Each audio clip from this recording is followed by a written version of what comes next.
কালকে সারা রাত আর ঘুম হয়নি, কাজের এত স্ট্রেস ছিল যে রাতে ঘুম হয়নি, আর 2-3 বার কারেন্টও গেছে, সেটার জন্য ঘুম ঠিক করে হয়নি। এখন বাজে 4:30, আমি 1 কাপ চা বানিয়েছি। চায়ের কাপটা নিয়ে ছাদে চলে এসেছি। ভাবলাম যে সকালবেলা তো কোনো দিন ছাদে আসা হয় না, যাই একবার ছাদ থেকে ঘুরে আসি। তো এরকম হচ্ছে, সকালটা জাস্ট হয়েছে, এখনও লাইট জ্বলছে লোকের বাড়িতে। আমার বাড়িতে এসি চলছে এখনও, ছোটো নুপু ঘুমাচ্ছে, ঘর ঘর করে আউটডোর ইউনিট থেকে আওয়াজ আসছে।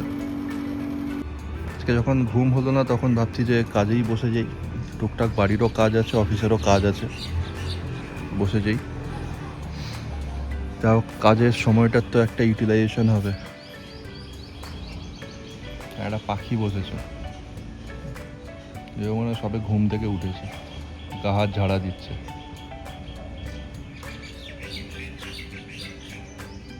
মানে শালিক পাখিও এসছে, আর আমাদের ফিঙে পাখিটা এই যে দূরে ফিঙে পাখি, এই যে বাঁশটার উপর বসেছে।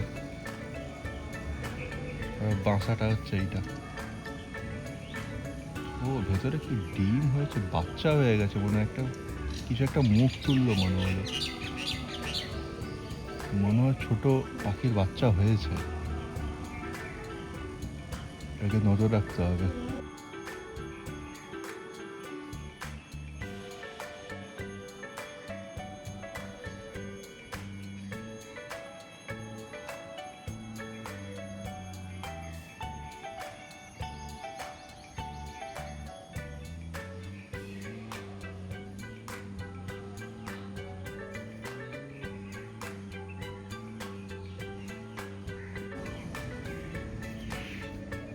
ছাদ থেকে দেখলাম যে বাবা উঠে পড়েছে, চায়ের কাপ ধুচ্ছে।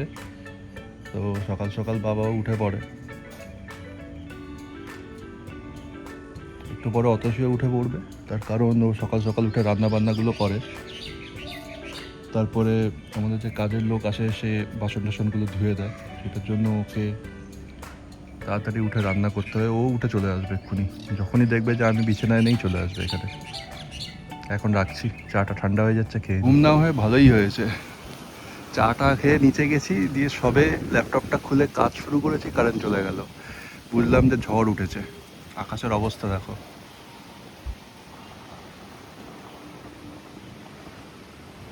মারাত্মক লেভেলের ঠান্ডা ঠান্ডা হাওয়া, ঝিরঝির করে বৃষ্টিও শুরু হয়ে গেছে।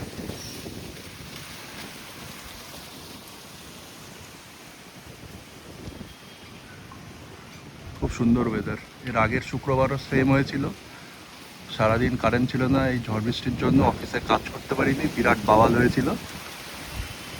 সেই ভিডিওতে দেখিয়েছিলাম যে পাখির বাসাটা কেমনভাবে নড়ছিল। আজকেও মনে হয় সকাল থেকে সেরকম শুরু হয়ে গেছে।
বিকেলের দিকে একটু সময় পেয়েছিলাম বলে নেমেছিলাম, কাজের ফাঁকে প্রচণ্ড ব্যস্ত ছিলাম। তারপরে দেখলাম যে এখান থেকে বেশ অনেকটাই কাজ শুরু হয়ে গেছে।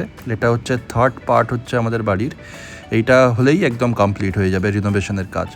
তো এইটা যে বড় আগে রান্নাঘরটা ছিল সেটাকে পার্টিশন করে একটা রান্নাঘর করা হচ্ছে।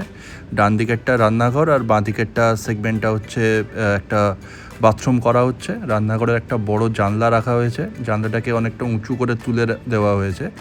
মোটামুটি রান্নাঘরটা বড়সড়ই হয়েছে। এখানে স্ল্যাব বসবে, যেগুলো গ্যাস টেবিলের থাকে সেগুলো হবে। আর একটা সাইড প্লাস্টার করে দিয়েছে, টাইলস বসবে। আর এইটা হচ্ছে যে রুমটা বানানো হয়েছে, এখানে একটা বাথরুম ছিল, সেই বাথরুমটাকে পুরো লব ছিল, সেটাকেও পুরো ভেঙে একদম সিলিংয়ের সাথে একদম প্লেন করে দেওয়া হয়েছে। এখানে একটা ডবল খাট পড়ে যাবে, বেশ বড়সড় খাট পড়বে, প্লাস কিছুটা জায়গাও থাকবে। এখানেও দেখছো যে সিলিংয়ে যে জায়গাগুলো একটু ফেঁপে গেছিলো বা একটু নষ্ট হয়ে গেছিলো সেগুলো ছাড়িয়ে দিয়েছে। এখানে ভালো করে প্লাস্টার করা হবে। রড যেগুলো আছে সেগুলো একটু জং ধরে গেছে, সেগুলো ঠিকঠাক করে দিয়েছে, অনেকটা প্লাস্টারও হয়ে গেছে। আর যেহেতু মেঝেটা উঁচু হবে সেজন্য যে ভাঙাভাঙি হয়েছে সেখান থেকেই যা বেরিয়েছে মোটামুটি এখানে সমান করে দিয়েছে। আর বাদবাকি সব মেটেরিয়াল সব এনে রেখেছে, থাকিয়ে রেখেছে। ইট এখানে প্রায় 500 খানেক ইট রেখেছে, এখানে স্টোন চিপ আছে, আর হচ্ছে বালি এনে রেখেছে। তার কারণ হচ্ছে যে যেহেতু নতুনভাবে জানলাগুলো বানানো হচ্ছে, বিভিন্ন জায়গায় জানলাগুলো নতুন করে করা হচ্ছে, বড় করে করা হচ্ছে, তার সানসেটগুলো করতে হবে। সেই সানসেট করার জন্য ঢালাই করতে হবে, সেটার জন্য এই স্টোন চিপ আর বালি সিমেন্ট এনে রেখেছে। এইগুলো কাজ হচ্ছে, আমি চলো ওখানে গিয়ে দেখাচ্ছি। মোটামুটি 2খানা সানসেট এখন কাজ মানে চলছে, ঢালাই হচ্ছে। এখানে সিমেন্টের মশলা মাখিয়ে রেখেছে। এখন যেহেতু 4টে বেজে গেছে সেজন্য মোটামুটি আজকের কাজ প্রায় শেষ। এখানে ঢালাই হচ্ছে, এখানে দেখছো যে মই বানিয়ে ওরা এখানে ঢালাই করছে। আরও একটা জায়গা যেটা কাজ বাকি আছে সেটা হচ্ছে আমাদের দোতলার যে পাইপলাইন আছে সেই পাইপলাইনগুলো একটুখানি সরাতে হবে। যে রেন পাইপ বা বাথরুমে যে জল বেরোনোর জন্য যে পাইপলাইনগুলো আছে সেগুলো একটু সরাতে হবে। তো সেই কাজগুলো প্লাম্বিংয়ের লোকেরা এসে পরে করবে। তো আপাতত এখানে যে সানসেটগুলো হচ্ছে সেইগুলোরই ঢালাইয়ের কাজ চলছে, আর ভেতরে টুকটাক প্লাস্টারগুলো করছে। কাজ বেশি খুব একটা নেই বাকি, মোটামুটি টানা যদি কাজ হয় প্রায় 1 মাসের মধ্যেই কাজ হয়ে যাওয়ার কথা। কিন্তু ছোট প্রচুর কাজ আছে আর কি, তো সেইটা পরপর হবে এরকম কোনো কথা নেই, কারণ সবাই ব্যস্ত থাকে। এখানে আগে একটা জানলা ছিল, সেই জানলাটা গেঁথে দিয়েছে ইট দিয়ে, এই জানলাটার প্রয়োজন নেই। আর ছাদ থেকেও দেখা যাচ্ছে যে লোক কাজ করছে। আর ভেতরে যা মোটামুটি মাটি পড়েছে বা গার্বেজ পড়েছে সেইগুলোয় আরও গার্বেজ ফেলতে হবে, সেগুলো কথা হয়ে গেছে। আর এইখানে যে আগে যে ভিডিওতে দেখিয়েছিলাম রুমটা, সেই রুমের মধ্যে এরকম সুন্দর করে কাঁচ লাগিয়ে দিয়েছে জানলায়। বক্স জানলার কাঁচগুলো নষ্ট হয়ে গেছিলো, সেগুলো সব লাগিয়ে দিয়েছে। তো কাজ মোটামুটি চলছে, আরও 1 মাস 2 মাস হয়তো টাইম লাগবে পুরোপুরি রেনোভেশনের কাজ কমপ্লিট হতে। ভিডিওটা আমি আপাতত এখানেই শেষ করছি। যদি ভিডিওটা ভালো লেগে থাকে তাহলে অবশ্যই লাইক, কমেন্ট আর শেয়ার করে দিও, আর চ্যানেলটা সাবস্ক্রাইব করে দিও। দেখা হচ্ছে তোমাদের সাথে নেক্সট ব্লগে। আজকের জন্য টাটা, সবাই ভালো থেকো।